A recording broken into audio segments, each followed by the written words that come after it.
Okay, here we go. The next one, part 54. Syndra, the Dark Sovereign. Syndra. Oh, yeah, that's the one whose name I keep forgetting because no one fucking plays her, except apparently from like really high elos. Welcome, ladies and gentlemen, to another episode of Lore of League of Legends. Glad to be here. In the last few episodes, I've gone and covered the majority of the champions of Ionia. There's only 2 remaining. This video will be focused... Dude, that is big. That means one more and it's gonna be all the old lore of the champions done, because I believe the rest of the videos are gonna be updated versions of the champions, like after the lore has been updated to an extent. So let's see. Focused on the first of those champions. So without further ado, I present to you the lore of Syndra, the Dark Sovereign. Enjoy.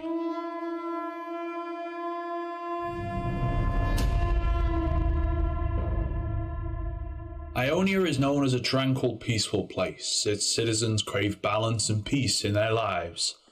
This, however, doesn't apply to every single person. It'd be a perfect place to live otherwise, but such places simply don't exist. Yeah. Even in the brightest of places, there is a shadow to be found, and so it is on Ionia. There cannot be light without shadow, or there cannot be shadow without light. That's a cool metaphor for life overall. Amongst the many who seek enlightenment, there are those who seek the darkness. Syndra was born in one of the small villages spread across all of Ionia. Her hometown was no different from other settlements found on the island, but the girl herself was nothing. She was born to a regular family of farmers who had a secret weapon. Fuck man, the karma story is fucking hilarious. Nothing like the other people she compared herself to. She was gifted with immense magical potential that she could easily bend to her will. She was a child, so was very often using her power recklessly to perform minor jokes or tricks. Makes sense. With every passing day, her power grew, becoming more potent and devastating. Sometimes the simplest of tricks caused serious damage around her, even if it was not her will. Her power was wild and hard to control, and sometimes it would cause effects that Syndra did not mean to summon. On other occasions, it wouldn't even work at all. This was the antithesis to what Ionian monks loved the most, balance, and this has pushed the elders of Syndra's village to send her to a remote temple, the School of Magic. She was left there with an old mage who was meant to overlook her training and make sure that the power would be fully harnessed and controlled, not only by Syndra herself, but also the Ionian elders, should the need ever for it arise. Okay. The old master explained to her that his task was to help her develop her talents and make her more powerful. Yeah, control them. At first, Syndra became really excited about the prospect, ready to commit to her training. She didn't know the training is actually one of the most boring things you can do, but you can't participate in the soccer game. Like, the game should be easier than the training. That means the training is just so much worse. And also, like, repeating the same fucking exercise, same fucking emotion over and over and over, man, that's mentally draining. It's like every day, every other day, you're doing bench press, bro. And man, at first you really like the bench press, but at some point it just gets really fucking boring and you want to do other shit. But hey, you still do the bench press because you need to. As time passed, though, Syndra noticed something which struck her as curious. She was becoming well trained in spellcasting, yet didn't feel her power growing as much as it should, if at all. There was nothing, no thrill of magic within her body, getting warmer or more powerful each day. There was no pleasure that came with casting spells. She believed her master when he explained to her that this was all caused by her growing up. But after some length of time, she began to grow suspicious.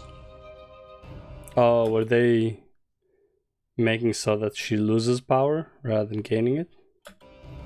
Her magic was constantly Damn. Now that's a mistress right there. That's a mistress. Like, I'm not to BDSM, but I'd be okay with once in a while with somebody like that. I'm just saying. She can step on me sometimes. Nah. Maybe by mistake.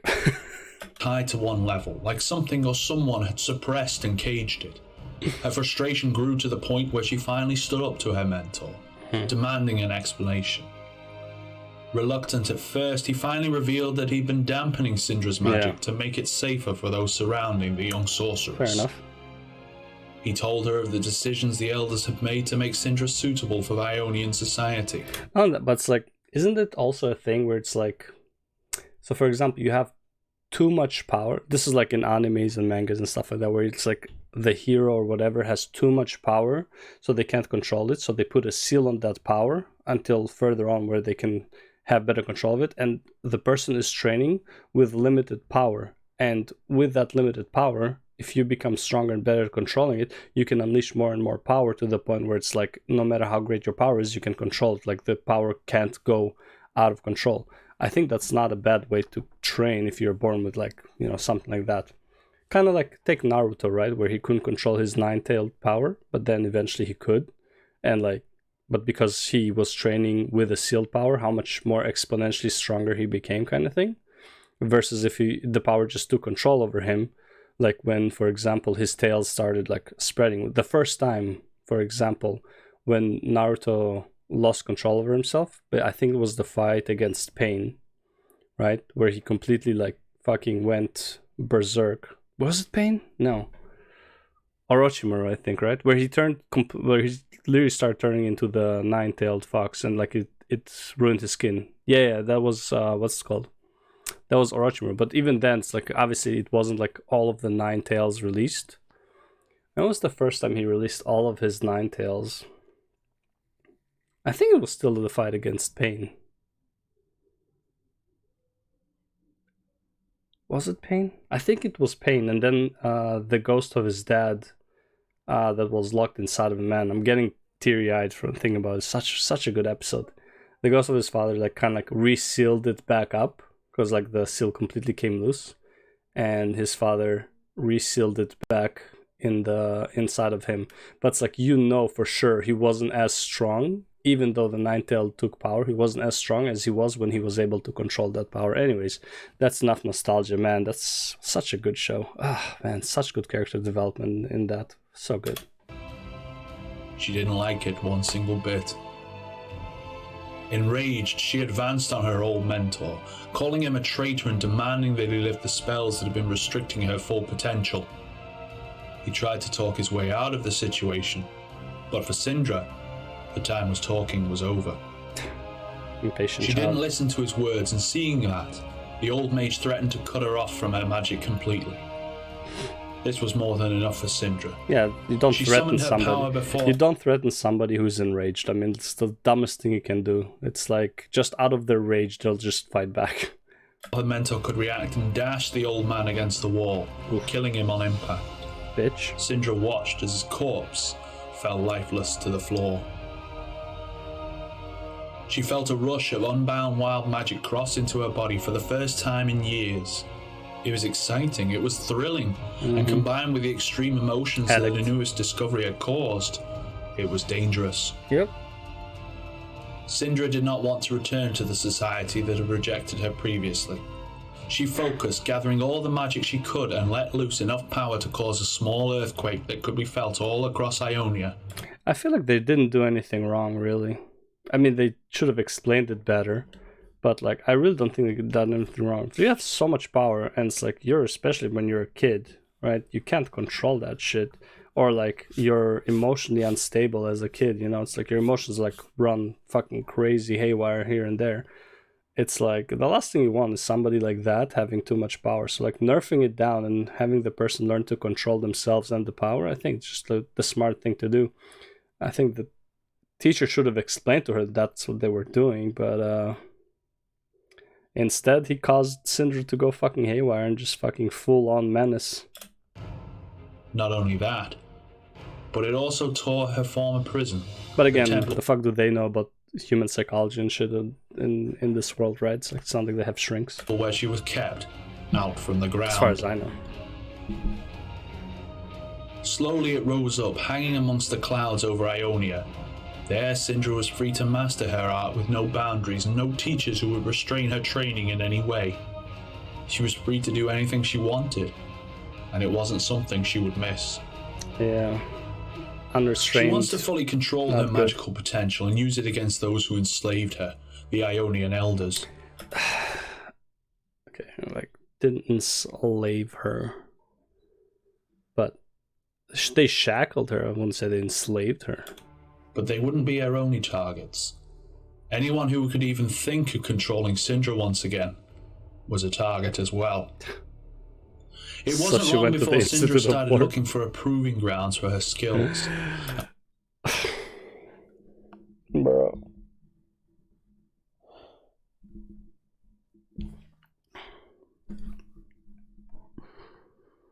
I don't want to be shackled by anyone, so I'm gonna be go and get shackled by the Institute of War, sign a fucking 1,000-year contract.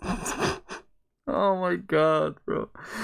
Dude, people like this would not go to the Institute of War. They would go and just fucking blow shit up. What? There would be a Shaco, right? There would be a LeBlanc or whatever. They would go and just fucking blow shit up to their heart's content. Like, why would she go to the Institute of War? That's so weird. And when she was eventually approached by representatives from the League of Legends, she gladly accepted their offer, making sure that the summoners knew about her and her unwillingness to be controlled. Oh my god. And that's all I've got. That is such a weird... Like, it makes absolutely no sense for her to go to the Institute of War. Oh my god, man. Alright, well, that's Syndra for you. It's like... I guess she's just bipolar. That I need to call this Syndra is the bipolar champion or something. The dark bipolar, the bipolar sovereign. Alright, that's it for the video. I'll see you in the next one.